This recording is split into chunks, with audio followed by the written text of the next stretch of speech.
Yaga.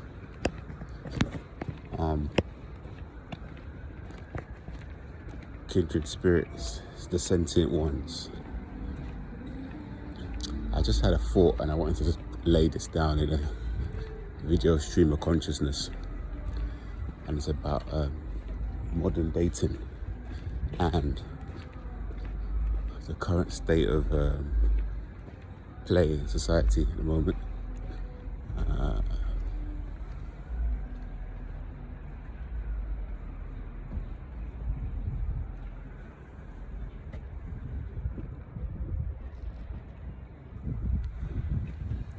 So a few months ago, sometime maybe 2 years ago,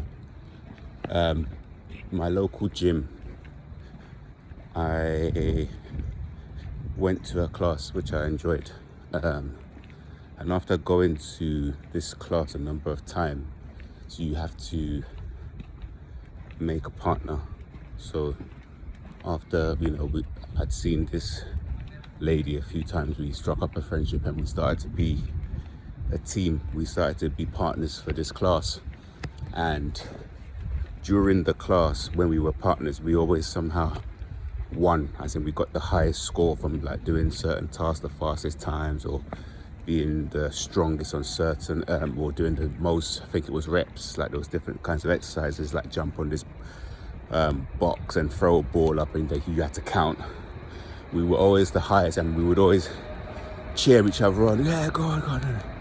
And anyway, after sort of going to the class a few times and bumping into each other, the lady actually asked me for my number, which I thought was interesting. In this modern time, usually guys are guilt tripped into always having to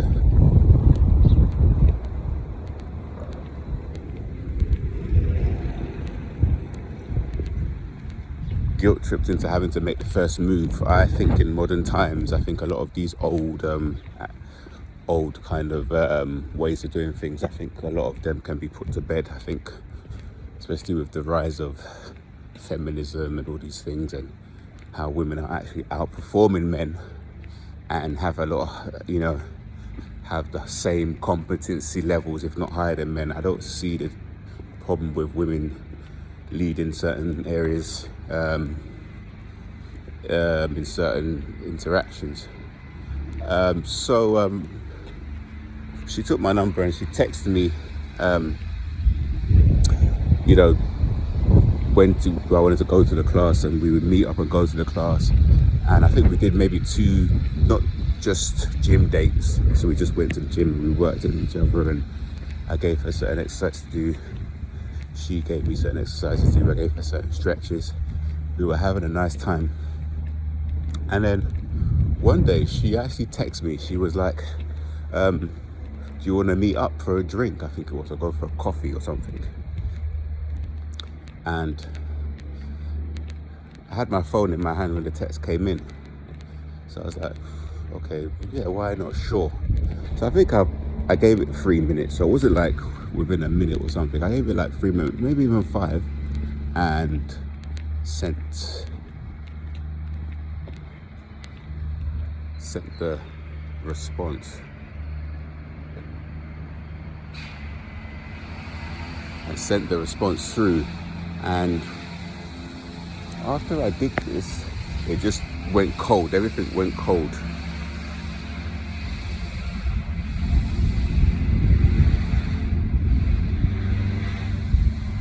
Everything went cold, and I didn't hear anything from her again. We didn't go to any more classes. She ghosted me. She didn't speak. She didn't respond to any of my text messages. And what I think happens here. Well, I don't know if there's a train coming in.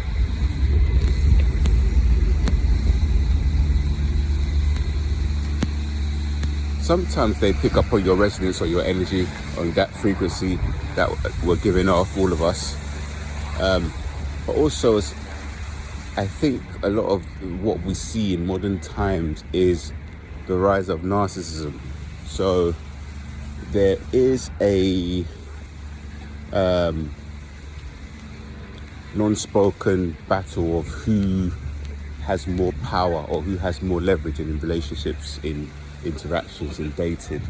And it's something that we need to be aware of. So, responding very fastly or being enthusiastic, showing high interest, apparently means you have less value. So you actually repel interest from them. So by me just being an adult, by me just by chance having my phone in my hand at that time and responding in a mature way, I was cut off because I gave the perception of not being busy, and it was on the weekend, by the way, it was on Saturday, not being busy, possibly being low value.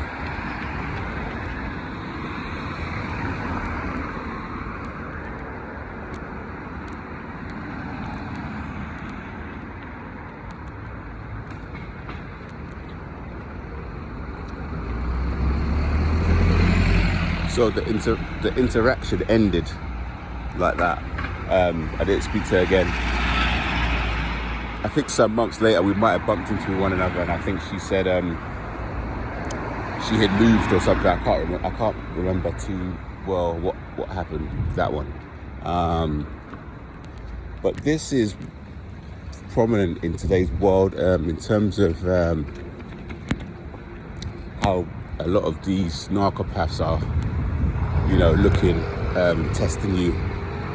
They will stall on the text messages. They'll wait to see if you text them back. They're waiting for you to offer to pay for certain things. They may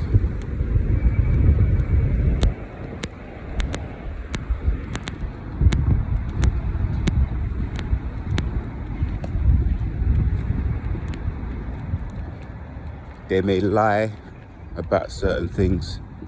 Like I remember there was a time I was dating this narcopath and we were in her home country, in Europe. I don't want to give away too much, but it doesn't really matter at this stage.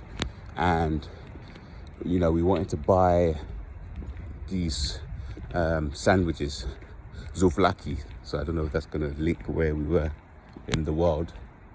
And they took all of our bank cards, right? Now, this narcopath came from a wealthy background, wealthy parent. We were staying in their house, which was quite a big estate on the island, and quite a big place. And so they took our cards. So we weren't there with another couple, a guy and a girl, and it was us two. And when they came back, she gave me my card back. She was like, "Oh no, it's okay. We paid for it. We don't need your card." Now the other couple, the lady that's on her friend, of the narcopath, is also a narcopath. She's an actress now. A lot of actresses and actors, a lot of them are just that, actors and actresses. They're narcopaths. And they were like, "Oh, we didn't pay with we just bought, we didn't need your card."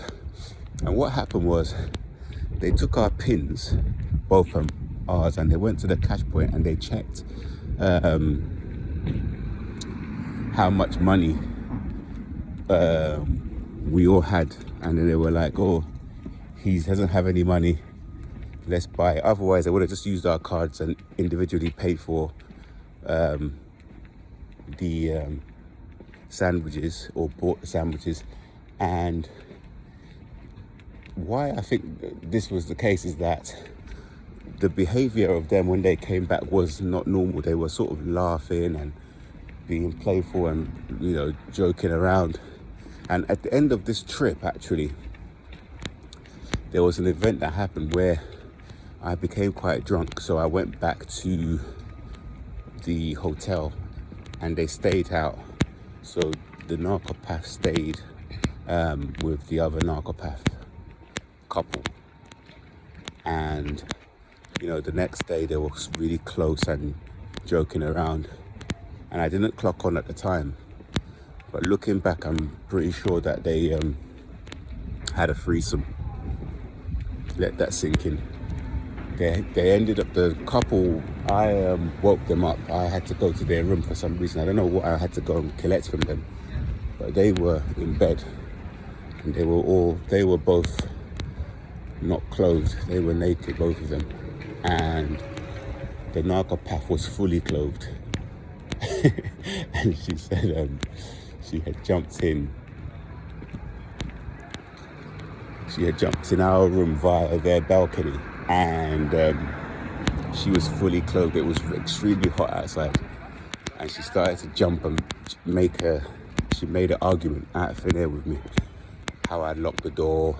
She told me not to lock the door. Why do I always do that? We got into a big row, but it was really her, and I think I ended up pleading, not, oh, why does this always happen to me?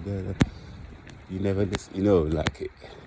So she somehow role reversal. So she was the one who stayed out later, drinking and getting up to all sorts of debauchery with this couple, and it got turned into, I'm controlling, I'm manipulative, I'm the one to blame, while she was crying and I was crying, but she was like, let's go for breakfast and all this. And she used to always wear her sunglasses, hiding her eyes, so she couldn't actually look me in the eyes after this. But this is the sort of thing which happens a lot of the time with these characters. I don't know why that sticker caught my attention there.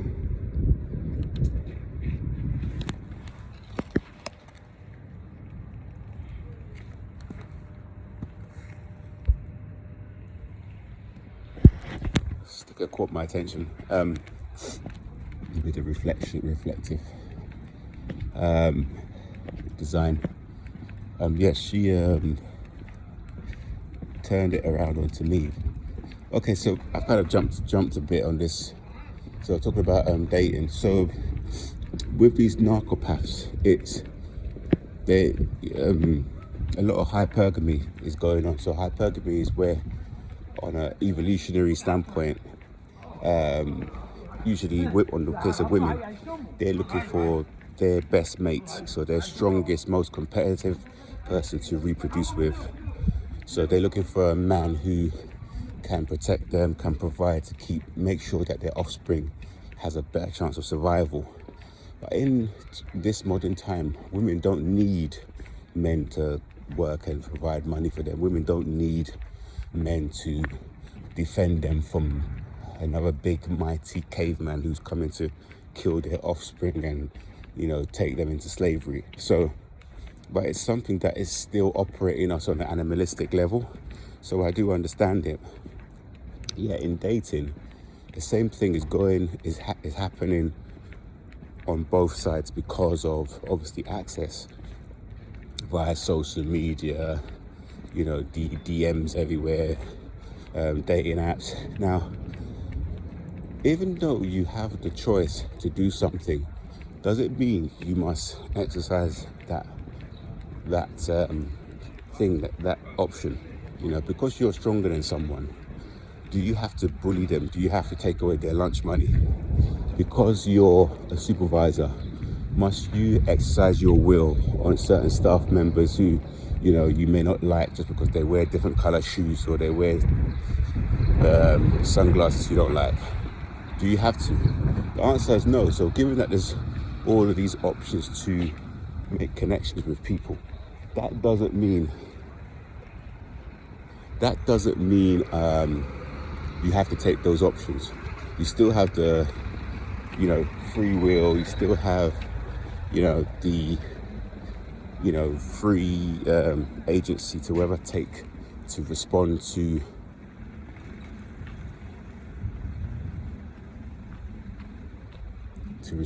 respond to the man at the coffee shop, to the lady who likes your work, who researched you, who found out about you, to the friend of a friend who fancied you in secret and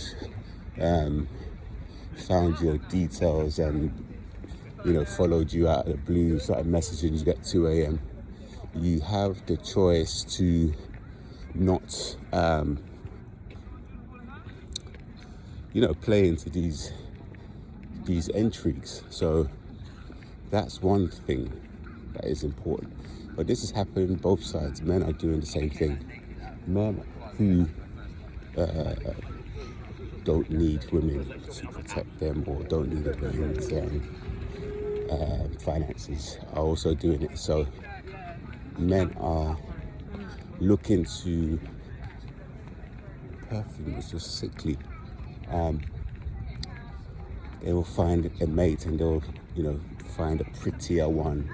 They'll leave the one they were for a prettier one. They'll leave for a younger one, maybe even a taller one. No, that's more for the women, so they will leave their partner for a taller.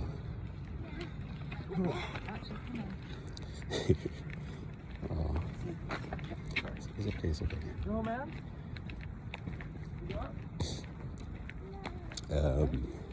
What was I saying? Yeah, so a taller one. I think I was talking about this in the video before about skills. So a woman will keep an option in her phone book because he has a certain skill, whether that's making money, trade skill, plumber, electrician, whatever it may be. And men do the same, usually for a place to stay. Maybe she drives so she can drive him around town. Maybe she has access to certain shops, maybe give him certain discounts. Certain skill sets, could be yoga teacher, all these different things that people do, which will put them up on this sexual market value, which is a very narcopath ideology, by the way, but it's a true one. And it's one that you have to be aware of, and you have to be aware of where you sit if you're going to take part in the dating game. So it is what it is. That's neither here nor there. But yeah, I think that's enough of my spiel. That's I was talking about the video about the sand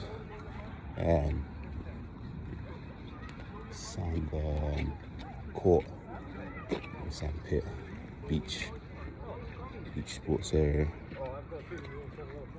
But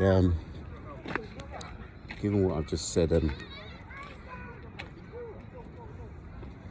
have your awareness, right, and your pattern recognition as well engaged, because that will allow you to move forward in a positive way.